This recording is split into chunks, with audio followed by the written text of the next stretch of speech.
আসসালামু আলাইকুম কিউটিস, কেমন আছো সবাই? আশা করি আল্লাহর রহমতে সবাই ভালো আছো। ঈদের সময় বা এমনিতেই অনেকে চুলে কালার করতে পছন্দ করো। তো ডিআইওয়াই হিসেবে যদি বাসায় করতে চাও, মেহেদি দিয়েও অনেক সুন্দর ডার্ক ব্রাউন কালার করা যায়। আর আমার এটাই বেশি ভালো লাগে পার্লারে গিয়ে কালার করার চেয়ে বা কেমিক্যাল লাগানোর চেয়ে। বাসায় যাদের চুল সাদা হয়ে গেছে তারাও এটা ইউজ করতে পারো। তারা যদি এটা ইউজ করো রেগুলারলি প্রতি সপ্তাহে বা 15 দিনে একবার, তো যাদের চুল পাকা বা সাদা হয়ে গেছে অল্প বয়সে, তাদের চুলও খুব ভালোভাবে কালো হয়ে যাবে। কারণ এখানে এমন কিছু দেওয়া আছে যেটা ন্যাচারালি চুলটাকে কালো করে দিবে। তো প্রথমে আমি একটা পাত্রে 2 চামচ চা পাতা নিয়েছি, কফি নিয়েছি, নিম পাতা নিয়েছি। এখন এটাকে একটু পরিমাণ মতো পানি দিয়ে ভালোভাবে ফুটিয়ে নিব। যে কোনো মেহেদিতে গুঁড়ো মেহেদি বা মেহেদির পাতা যদি এই কফি আর চা পাতার রস দিয়ে যদি বেটে নেওয়া হয়, তাহলে এর রঙটা আরও বেশি ভালো হয়। আর নিম পাতাও যদি রেগুলারলি ইউজ করো, তাহলে যাদের চুল পেকে গেছে অল্প বয়সে বা যাদের অলরেডি পাকা, তাদের চুলটাও কালো হতে অনেকটা হেল্প করে। তো নিম পাতা না থাকলে কারি পাতা দিতে পারো বা অল্টারনেট যেটা ইচ্ছা, যেটা হাতের কাছে আছে দিয়ে দিতে পারো। এরপরে আমি অন্য একটি পাত্রে লবঙ্গ নিয়েছি কয়েকটা এবং শুকনো আমলকি নিয়েছি। এইটাকে পানিতে কিছুক্ষণ ফুটিয়ে নিব।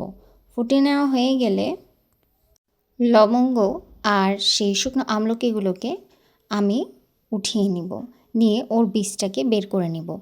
আর যেই চা পাতা আর কফির মিক্সচারটা আমি বানিয়েছি, সেটা সেই আমলকির পানির মধ্যে দিয়ে দেব। আমার কাছে বেশি কাঁচা আমলকি ছিল না, এই জন্য আমি শুকনো আমলকি আর কাঁচা আমলকি দুটোই নিয়েছি। যেটা অ্যাভেলেবেল আছে শুকনো বা কাঁচা যে কোনো একটা বেশি করে নিয়ে নিলেই হবে।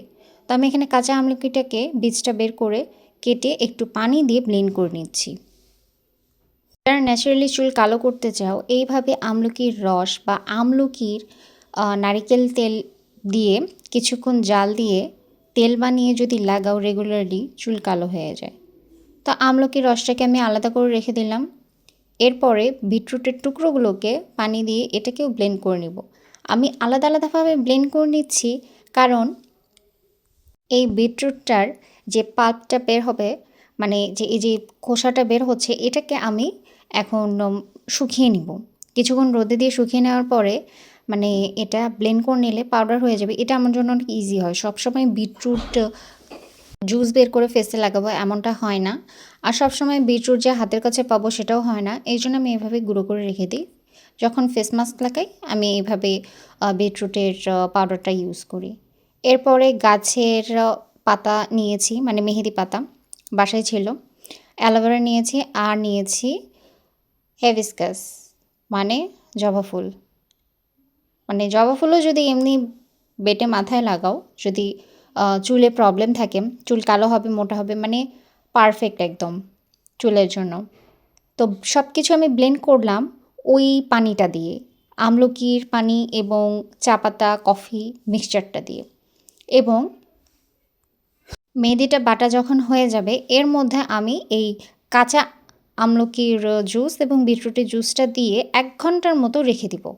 তো এটার কালারটা খুব ভালো হবে। যদি তোমরা শুকনো পাউডার ইউজ করে থাকো, অনেক সময় প্যাকেটের কিন্তু মেহেদির শুকনো পাউডার থাকে, তখন তোমরা কি করবা, আগের দিন রাতে এইসব জিনিসগুলো দিয়ে তোমরা ভিজিয়ে রেখে দিবা সারা রাত, তাহলে সকালে কালারটা ভালো হবে। যেহেতু আমি কাঁচা মেহেদি নিয়েছি, তাই আমি এভাবে ইউজ করলাম।